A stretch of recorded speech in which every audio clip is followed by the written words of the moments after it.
ગુજરાત ન્યૂઝમાં આપનું સ્વાગત છે। સુરતથી પેડલ ફોર હેલ્થના સંદેશ સાથે સિદ્ધસર ઉમિયા માતાજીના દર્શને નીકળેલા 60 સાયકલિસ્ટો ભરૂચ જિલ્લામાં આવી પહોંચતા ભરૂચ જિલ્લાના સાયકલિસ્ટ નિલેશ ચૌહાણ તથા શ્વેતા વ્યાસ દ્વારા સ્વાગત સન્માન કરવામાં આવ્યું। સુરતથી સિદ્ધસર ઉમિયાધામ સાયકલ યાત્રામાં નીકળેલા આસ્થા સાયકલિંગ ગ્રુપના સભ્ય રાકેશભાઈ તથા નીલેશભાઈ પટેલે જણાવ્યું કે આ સાયકલ યાત્રામાં 15 વર્ષના તરુણથી 62 વર્ષની ઉંમર સુધીના 60 સાયકલિસ્ટ સામેલ છે, જેમનો મુખ્ય ઉદ્દેશ્ય પેડલ ફોર હેલ્થ, પ્રદૂષણ મુક્ત ભારત તથા ફિટ ઇન્ડિયા હિટ ઇન્ડિયાના પ્રચાર પ્રસાર માટે છે।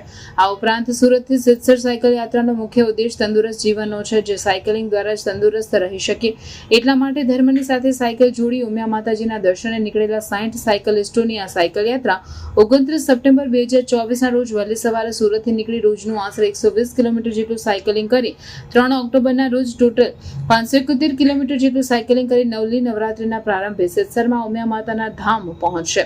આ સાયકલ યાત્રાના સ્વાગત સન્માન સમારોહ દરમિયાન ભરૂચ જિલ્લાના સાયકલિસ્ટ નિલેશ ચૌહાણ તથા શ્વેતા વ્યાસે આ સાયકલ યાત્રા ઉમિયા માતાજીના આશીર્વાદથી નિર્વિઘ્ન તથા સફળતાપૂર્વક પૂર્ણ થાય તેવી હાર્દિક શુભેચ્છા પાઠવી હતી।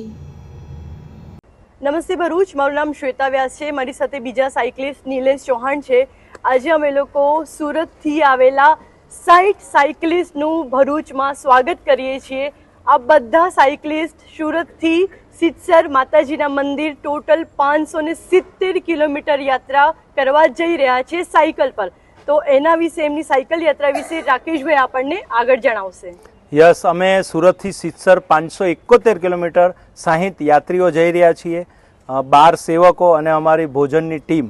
તો આસ્થાનો અવસર આ સાયકલ યાત્રાનો આ થીમ છે અને પ્રવેશ પથોત્સવ જે અત્યારે અમે નિર્માણ કરી રહ્યા છીએ અને 2024 જે અમારે પેડલ ફોર હેલ્થ હતું એની સાથે સાથે અમે પેડલ ફોર ભ્રમણ એ પણ અમે કરવા જઈ રહ્યા છીએ। ગામે ગામ અમે અલગ અલગ જોઈશું અને આની વચ્ચે સારંગપુર દાદાના દર્શન પણ અમે કરવાના જઈ રહ્યા છીએ।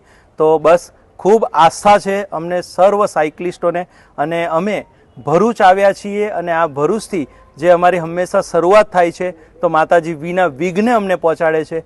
અમે દિલથી આસ્થા ગ્રુપ, શ્વેતા મેમ અને નિલેશજીનો ખૂબ ખૂબ ધન્યવાદ કરીએ છીએ।